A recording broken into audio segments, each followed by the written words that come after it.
అదే RTV app వార్తల్ని క్షణాల్లో చదివే అవకాశం ఉంటుంది. ఒక న్యూస్ పేపర్, ఒక టెలివిజన్ ఛానల్ మీ చేతుల్లో ఎప్పుడూ ఉంటాయి. ఈ కూటమి ప్రభుత్వం వచ్చి దాదాపుగా 10 నెలలు కావస్తుంది. ఈ 10 నెలల కాలంలో కడపలో ఎస్పెషలీ కడప నియోజకవర్గంకు సంబంధించి దాదాపుగా దాడులైతేనేమి, హత్యాయత్నాలైతేనేమి, అత్యాచారాలైతేనేమి, రౌడీజంగా కడప అనేదాన్ని ఎక్కువగా పెరిగిపోయింది. ఈ విషయము ఆంధ్రప్రదేశ్ మొత్తం తెలుసు. కడపలో ఉన్నటువంటి ఎమ్మెల్యే మాధవిరెడ్డి గారి వైఖరి ముఖ్యంగా ఆమె అంటుంది అసెంబ్లీలో ఏం చెప్తుంది, మహిళలకు రక్షణ కల్పిస్తాం, మహిళలకు తోడుగా ఉంటాం, గంజాయిని తొలగిస్తాం, రౌడీజాన్ని తరిమి కొడతాం అని అక్కడేమో శ్రీరంగ నీతులు చెప్తారు, దూరేదేమో దొమ్మరి గుడిసెలలో దూరుతారు. ఇది ఎంతవరకు సమంజసమని చెప్పేసి మీడియా ద్వారా ఈరోజు తెలియజేస్తున్నా.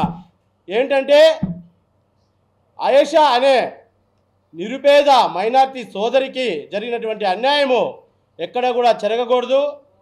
స్వయంగా కడప నియోజకవర్గపు ఎమ్మెల్యే అయినటువంటి మాధవిరెడ్డి గారి పిఏ వహీద్ గారు ఎంత దరిద్రుడంటే అంత నీచుడు. అతనికి పెళ్ళైనా కూడా ఆయన భార్యను ఒప్పించి ఆయిషా అనే అమ్మాయిని ఇష్టపడి మరీ పెళ్లి చేసుకున్న తర్వాత ఆమెకు తగిన న్యాయం చేయాలి కదా. ఆమెకు న్యాయం చేయకుండా ఆమెను చిత్రహింసలు చేస్తూ, ఆమెని రోజు టార్చర్ పెడుతూ, ఆమెకు వ్యక్తిగతమైనటువంటి వీడియోసు, ఫొటోస్ తీసి ఆమెను బ్లాక్మెయిల్ చేస్తూ, ప్రతి చోట ఆమె ఏదైనా సమస్య గురించి చెప్తే ఈ ఫొటోస్ చూపించి ఆమెని మానసికంగా గురి చేశాడు ఈ వాహిద్. ఆ విషయము తను ఎవరికి చెప్పుకోలేక తన సొంత అన్నైనటువంటి అహ్మద్ దగ్గరికి వెళ్ళి, అన్న ఈ విధంగా చేస్తున్నాడు అతను అని చెప్తే అతనిపై వాహిద్ని మందలించగా వాహిద్ అతన్ని 15 రోజులుగా టార్గెట్ చేశాడు. 15 రోజులు ఆ అబ్బాయి ఎక్కడ తిరుగుతాడో అందరూ గమనించండి, అతనిపై దాడులు చేద్దాం అని చెప్పి కొంతమందిని ముఠాన్ని, అతనికి ఎక్కడ న్యాయం జరగలేదు. ఇక్కడ చూస్తే ఆ వాహిద్ అనే వ్యక్తి ఏ స్టేషన్కైనా పో, ఏ సిఐ గారి దగ్గరికైనా పో, ఇక్కడ ఉండేది మాధవిరెడ్డి గారి పిఏ. అంటే మాధవిరెడ్డి గారి పిఏ అయితే అన్యాయం చేస్తావా? అన్యాయంగా ఆడపడుచుల మానభంగాలు తీస్తావా? ఇలాంటి సొడ్డులు ఎన్నో చెప్పారు. సాక్షాత్తుగా బాధితురాలే చెప్తుంది, డబ్బులు ఇస్తాము, మీకు ఇంటి స్థలాలు ఇస్తాము, ఉద్యోగాలు పెట్టిస్తా, మీరు రండి అని చెప్పేసి ఆ అమ్మాయిని కాకుండా 2-3 అమ్మాయిల్ని ట్రాప్ చేసి ఆ మహిళలంట లైంగికంగా వారిని వేధిస్తూ, లేదంటే మీ వీడియోలు బయట పెడతామని చెప్పేసి ఇలా చేసుకుంటూ వెళ్తుంటే కడప ఎమ్మెల్యే గారు దీనికి స్పందించరా? మీకు లేచినప్పటి నుంచి వైఎస్ఆర్ కాంగ్రెస్ పార్టీ కార్యకర్తలు, వైఎస్ఆర్ కాంగ్రెస్ పార్టీ లీడర్లు వాళ్ళు ఎటువంటి తప్పులు చేయకపోయినా వారి మీద కక్ష సాధింపు సాధిస్తూ, వారిని టార్గెట్ చేస్తూ, వారిని అన్యాయంగా లోపలికి పంపించిన కార్యక్రమమే పెట్టుకుంటారు తప్ప మీకు సొంత పిఏ అయినటువంటి వ్యక్తిగత పిఏ ఎటువంటి వాడు అనేది తెలుసుకోలేరా? ప్రభుత్వ విప్పు గారు మీరు ఇప్పుడు మీకు వ్యక్తిగత పిఏ అంటే అతని వ్యక్తిత్వం ఎటువంటిది అనేసి ముందుగా తెలుసుకోకుండానే పిఏగా పెట్టుకుంటారా? ఇప్పుడు ఇది దాదాపుగా డిసెంబర్ నెలలో అమ్మాయిని పెళ్లి చేసుకున్నాడు.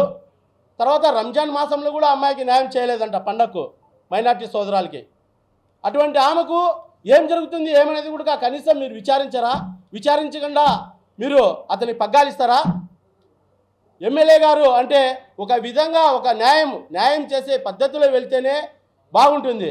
ఈ విధంగా దొంగల్ని, దోపిడీ చేసే వాళ్ళని పక్కన పెట్టుకొనేసి వాళ్ళని ప్రోత్సహించినట్టు ఉంది, కానీ ఎప్పటికి కూడా న్యాయం చేద్దామనే ఉద్దేశమే లేదు.